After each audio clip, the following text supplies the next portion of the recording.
విశాఖలో మరోసారి high tension వాతావరణం నెలకొంది. విశాఖలోనే బీసీవై పార్టీ అధినేత రామచంద్ర యాదవ్ని అడ్డుకునేందుకు పోలీసులు సిద్ధమయ్యారు. ఇదే అంశానికి సంబంధించి పూర్తి డీటెయిల్స్ మా ప్రతినిధి చంద్రశేఖర్ అందిస్తారు. చంద్రశేఖర్,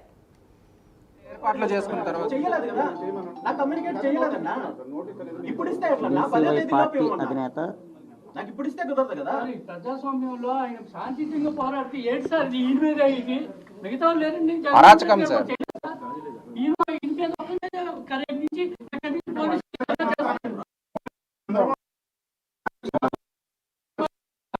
పోరాటం చేస్తుంటే జనాల కోసం కోర్టు ఇన్స్ట్రక్షన్స్ మీరు కోఆపరేట్ చేయమని ఇచ్చింది కోర్టు. నేను హానర్ చేస్తున్నాను. హైకోర్టు ఇన్స్ట్రక్షన్స్ ప్రకారమే నేను వెళ్తున్నాను. హైకోర్టు ఇన్స్ట్రక్షన్స్ చాలా క్లియర్ గా ఇచ్చింది. గతంలో చెప్పండి, అది వేరన్నా, ఆ పిటిషన్ వేరు. నాకు క్లియర్ గా 2 రోజులు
మాకేమి లేదు సార్. అదే కోఆపరేట్ చేయండి.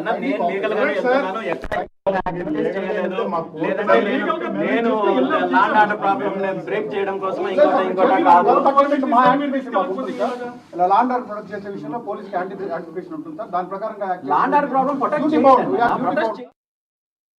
నక్కపల్లి నక్కపల్లి ఏదైతే అక్కడ మధ్యకారులు ఎవరైతే చేస్తున్నారో ఎవరైతే ప్రజల పరిస్థితి కనిపిస్తుంది. అయితే ఈ నేపథ్యంలో ఆయన వెళ్లకుండా కూడా విశాఖ పోలీసులు అయితే ఈ రోజు విశాఖలో ఏదైతే మ్యారియట్ హోటల్ ఏదైతే ఉందో మ్యారియట్ హోటల్ అయితే ఆయన్ని అడ్డుకోవడానికి కూడా ప్రయత్నాలు అయితే చేస్తున్నారు.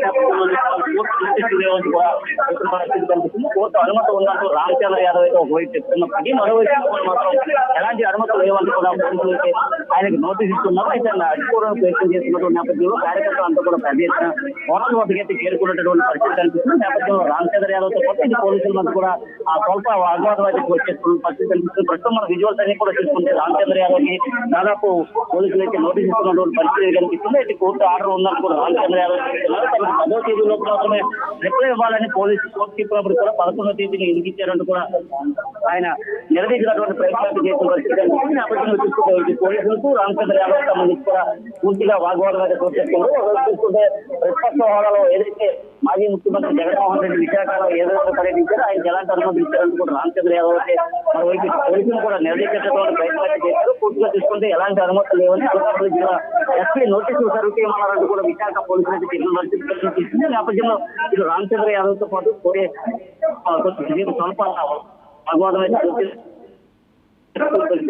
ప్రస్తుతం మనం చూసుకుంటే రామచంద్ర యాదవ్ తో పరిస్థితి కనిపిస్తుంది. అనకాపల్లి వెల్లరా ఏదైతే పాయకరాపేటకి సంబంధించినటువంటి నక్కపల్లి మండలంలో ఉన్నటువంటి అల్ట్రన్ పార్క్ ఏరియా ఏదైతే ఉందో ఆ ప్రాంతానికి వెళ్ళరాదు. రాజపేట గ్రామంలో ఉన్నటువంటి మత్స్యకారులు కలవరాదంటూ కూడా పోలీసులు రామచంద్ర యాదవ్ అయితే చెప్పిన పరిస్థితి కనిపిస్తుంది. మనం చూసుకోవచ్చు పూర్తిగా కూడా విజువల్స్ ఆ రామచంద్ర యాదవ్ కింద పోలీసులు కూడా వాగ్వాదాలు ఇచ్చినటువంటి పరిస్థితి కనిపిస్తుంది. వాగ్వాదం ఇచ్చినటువంటి నేపథ్యంలో రామచంద్ర యాదవ్ కూడా వారికి గట్టి సమాధానం అయితే చెప్తున్నారు. ముఖ్యంగా చూసుకుంటే ఏదైతే అనకాపల్లి జిల్లాకు సంబంధించినటువంటి ఆ పాయకరాపేట నియోజకవర్గం ఏదైతే అక్కడ ఉన్నటువంటి హోంమంత్రి నియోజకవర్గంలో రామచంద్ర యాదవ్ ఈ రోజు పర్యటించేందుకు కూడా పూర్తిగా అన్ని సంసిద్ధమైనటువంటి పరిస్థితి కనిపిస్తుంది. అక్కడ ఉన్నటువంటి మత్స్యకారులంతా కూడా రామచంద్ర యాదవ్ ఇప్పటివరకే కలిసిన పరిస్థితి కనిపిస్తుంది. ముఖ్యంగా చూసుకుంటే అనకాపల్లి జిల్లాకు సంబంధించినటువంటి మత్స్యకార గ్రామాలు ఏవైతే ఉన్నాయో అక్కడ బల్క్డ్రగ్ పార్క్ ఏర్పాటు చేయడంతో దాదాపు 4-5 గ్రామాల వరకు కూడా ఎఫెక్ట్ ఉండేటటువంటి పరిస్థితి ఉంది. అక్కడ బల్క్డ్రగ్ పార్క్ ఏర్పాటు చేయడానికి కూడా దాదాపు 4 రోజుల నుంచి కూడా వారంతా ఆందోళన చేపడుతున్న పరిస్థితి కనిపిస్తుంది. వారు చేపడుతున్నటువంటి ఆందోళనకు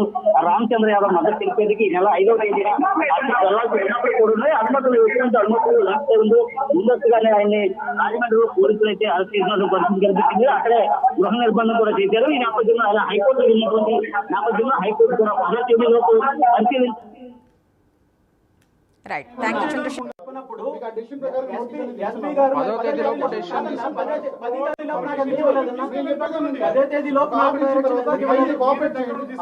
తేదీలోపు నాకు ప్రొసీడింగ్ ఎందుకు ఇవ్వలేదు? హైకోర్టు 10వ తేదీలోపు డెసిషన్ తీసుకోమన్నారు కదన్నా. నాకు ప్రొసీడింగ్స్ ఇవ్వమన్నారు కదా, మరి ఎందుకు ఇవ్వలేదు? నాకు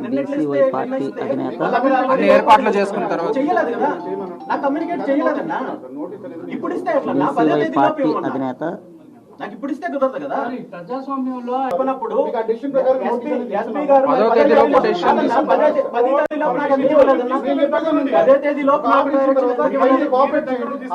తేదీలోపు నాకు ప్రొసీడింగ్ ఎందుకు ఇవ్వలేదు? హైకోర్టు 10వ తేదీలోపు డెసిషన్ తీసుకోమన్నారు కదన్నా. నాకు ప్రొసీడింగ్స్ ఇవ్వమన్నారు కదా, మరి ఎందుకు ఇవ్వలేదు? నాకు